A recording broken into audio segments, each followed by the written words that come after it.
Eh, kaway, kaway, Arnel. Ayan ka. Kaway, kaway. Ayan.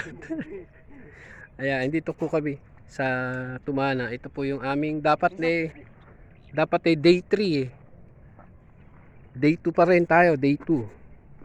Hindi naging day 3 kasi hindi pumasok. Kumbaga kahapon. Ayan, ito na yung nagawa namin ngayon, araw ng Biyernes. Dapat kahapon ito yung nagawa. Iba dapat ka ngayon. Hindi pumasok kahapon dahil walang tao. Ayan. Bali ito yung papatungan ng solar panel. Ayan, ayun yung poste. Dito yung isang poste. Tapos diretso. Ayan, yung mga may tarak. Ayan yung mga may tarak. Diyan naman tayo maglalagay ng poste na tubong D3. Yan.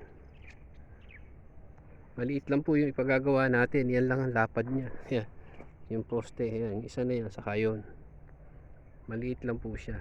Para lang ika nga po hindi naman kailangan malaking malaki. Pero ang style nga po nito, open siya sa ilalim. Tapos mayroon siyang second floor. Kumbaga, dito yung magiging hagdanan sa gilid nito. Dito yung hagdanan. Tapos ito, dyan yung magiging terrace sa taas. Tapos dito naman yung kabahayan. Tapos doon kusina, tapos CR dito. Kaya ano lang po kayo, tutok lang po kayo sa aking project.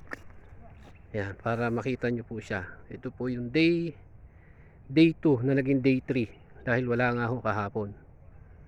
Yan. So, yan lang po muna ang aking maihahatid sa inyo. Sana bukas ay madagdagan na yung mga tao natin para mabilis yung trabaho. Sayang yung panahon. Yan. Pero bukas malamang mayayari na yung ginagawang box ng tubig. Tapos dito makapaghuhukay na siguro dito ng poste ng para sa bahay naman. Ganun ang mangyayari. So yan lang po muna ang update dito sa aming Tumana sa day 2 na naging day 3. At sa mga bago lang po sa aking channel, sabi nga po ng iba ay pa-like and subscribe na rin. Sa mga hindi pa po nakasubscribe ay pa-subscribe na lang po.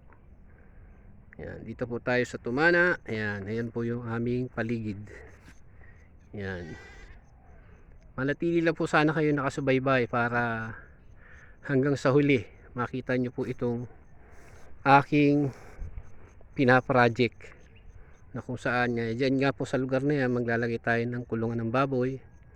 Dito naman ay fish pan ng hito dyan sa lugar na yan. Tapos yan, magpapabakod po tayo dyan. So yan lang po muna ang aming hatid sa inyo. Yan lang po muna ang kaganapan dito sa aming Tumana. Hanggang sa muli po, maraming salamat. Sana po ay gaya po na sinabi ko, pa-like and subscribe na lang din po sa channel ko kung bago lang po kayo. Salamat, bye bye.